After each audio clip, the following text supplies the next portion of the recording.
ओम नमो भगवते वासुदेवाय नमः। स्वागत है आप सभी का मेरे यूट्यूब चैनल पर। आज मैं आपको तुलसी विवाह की कथा सुना रहा हूँ। प्राचीन काल में जलंधर नामक राक्षस ने चारों तरफ बड़ा उत्पात मचा रखा था। वह बड़ा वीर तथा पराक्रमी था। उसकी वीरता का रहस्य था उसकी पत्नी वृंदा का पतिव्रत धर्म। उसी के प्रभाव से वह विजयी बना हुआ था। जलंधर के उपद्रवों से परेशान देवतागण भगवान विष्णु के पास गए तथा रक्षा की गुहार लगाई।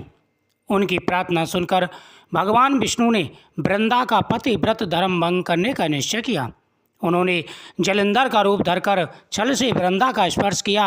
वृंदा का पति जलंधर देवताओं से पराक्रम में बहुत प्रभावशाली था। वह जीता नहीं जा रहा था, लेकिन वृंदा का पतिव्रत धर्म नष्ट होते ही उसकी सारी शक्ति क्षीण हो गई। वह युद्ध में परास्त होने लगा। उसे समझ नहीं आ रहा था कि उसकी शक्ति कैसे घट रही है, और वह भगवान शिव के हाथों से मारा गया। जैसे ही वृंदा का पतिव्रत धर्म नष्ट हुआ, जलंधर का सिर उसके आंगन में आकर के गिरा। तब वृंदा ने यह देखा तो क्रोधित होकर जानना चाहा कि फिर जिसने उसे स्पर्श किया है वह कौन है। उसने साक्षात विष्णु जी को सामने खड़े देखा। उसने भगवान को श्राप दिया, जिस प्रकार तुमने छल से मुझे पति वियोग दिया है, उसी प्रकार तुम्हारी पत्नी का भी छल पूर्वक हरण होगा, और स्त्री वियोग सहने के लिए तुम भी मृत्यु लोक में जन्म लोगे। यह कहकर वृंदा अपने पति के साथ सती हो गई। वृंदा के श्राप से ही प्रभु ने श्री राम जन्म अवतार ग्रहण किया और अयोध्या में जन्म लिया। उन्होंने माता सीता के वियोग में काफ़ी दुख उठाया। जिस तरह वृंदा सती हुई, वहाँ तुलसी का पौधा उत्पन्न हुआ। एक अन्य कथा में प्रारंभ यथायथ है, लेकिन इस कथा में वृंदा ने विष्णु जी को यह श्राप दिया था कि तुमने मेरा पतिव्रत धर्म नष्ट किया है, अतः तुम पत्थर के बनोगे। यह पत्थर सालग्राम कहलाया।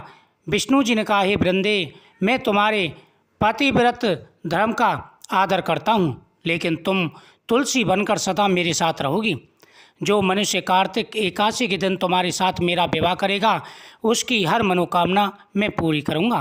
बिना तुलसी दल के सालग्राम या विष्णु जी का भोग नहीं लगाया जाता, उनकी पूजा अधूरी मानी जाती है। सालग्राम और तुलसी जी का विवाह भगवान विष्णु और महालक्ष्मी का ही प्रतीकात्मक विवाह माना जाता है।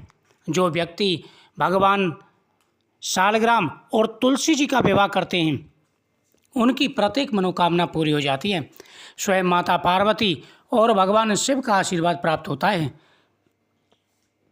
इस दिन विधि विधान से भगवान विष्णु की पूजा करनी चाहिए। भगवान विष्णु को स्नान कराएं, उसके बाद में सुंदर आसन पर भगवान सालग्राम जी को विराजमान करें, उनको वस्त्र अर्पण करें, उनके पास ही माता तुलसी को विराजमान करें, और फिर विधि विधान से उनका विवाह संपन्न कराएं। वह व्यक्ति बड़े ही भाग्यशाली होते हैं जो माता तुलसी और भगवान सालग्राम जी का विवाह संपन्न कराते हैं। जन्म जन्म के पाप नष्ट हो जाते हैं, कुल का उद्धार हो जाता है, और जीवन में आ रही सारी समस्याएं दूर हो जाती हैं। प्रत्येक व्यक्ति को यह उपाय जरूर करना चाहिए। इस दिन माता तुलसी की परिक्रमा करनी चाहिए। इससे हमारी हर मनोकामना पूरी होती है। जो व्यक्ति माता तुलसी की परिक्रमा करते हैं, उनके सामने दीपक जलाते हैं, उनकी प्रत्येक मनोकामना पूरी हो जाती है।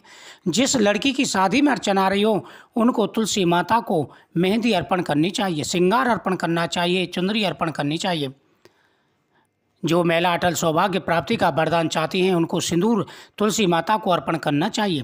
तुलसी माता की परिक्रमा करनी चाहिए, उनको श्रृंगार अर्पण करना चाहिए, पर प्रसादी के रूप में श्रृंगार लेना चाहिए, सिंदूर लेना चाहिए, और उससे मांग भरनी चाहिए। इससे अटल सौभाग्य प्राप्ति का वरदान प्राप्त होता है, और तुलसी माता प्रसन्न होकर के, भगवान विष्णु प्रसन्न होकर के वरदान देते हैं। यह बहुत बड़ा दिन होता है। इस दिन देवताओं का आह्वान करें, पितरों की पूजा करें, गौ माता की पूजा करें। इस दिन पीपल वृक्ष के नीचे दीपक जला के परिक्रमा करें, तुलसी माता की परिक्रमा करें, भगवान विष्णु की 108 परिक्रमा करनी चाहिए, और भगवान के सामने बैठ करके उनके मंत्रों का जाप करना चाहिए। इससे हर प्रकार के सुख प्राप्त होते हैं और जीवन में हमारी सारी व्याधियां दूर हो जाती हैं। मुझे उम्मीद है आपको ये कथा बहुत ही सुंदर लगी होगी। इस कथा को ज़्यादा से ज़्यादा शेयर करें चैनल को सब्सक्राइब करें, बगल में बेल आइकन बटन दबाएं और साथ ही कमेंट में जय तुलसी माता दी।